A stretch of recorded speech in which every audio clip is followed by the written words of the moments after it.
ज्या महानगरपालिका आहेत त्या सर्व महानगरपालिकेच्या अध्यक्षांना आम्ही असं परमिशन दिलेली आहे, अधिकार दिलेला आहे की त्यांनी त्यांच्या स्तरावरती ओढाबरोबर समझोता करता येईल हा त्यांनी चाचपणी करावी आणि त्यांच्याबरोबर त्यांनी असणारा समझोता करावा। अट एकच आहे त्याच्यामध्ये, ती म्हणजे BJP बरोबर कुठल्याही परिस्थितीत त्यांनी समझोता करू नये।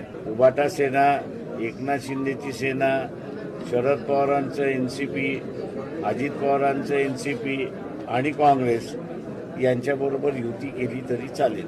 नांदेडचं जे काही मला ब्रीफ देण्यात आलेलं आहे त्याच्यामध्ये काँग्रेसवाल्यांनी पुन्हा बोलण्याची इच्छा दाखवलेली आहे।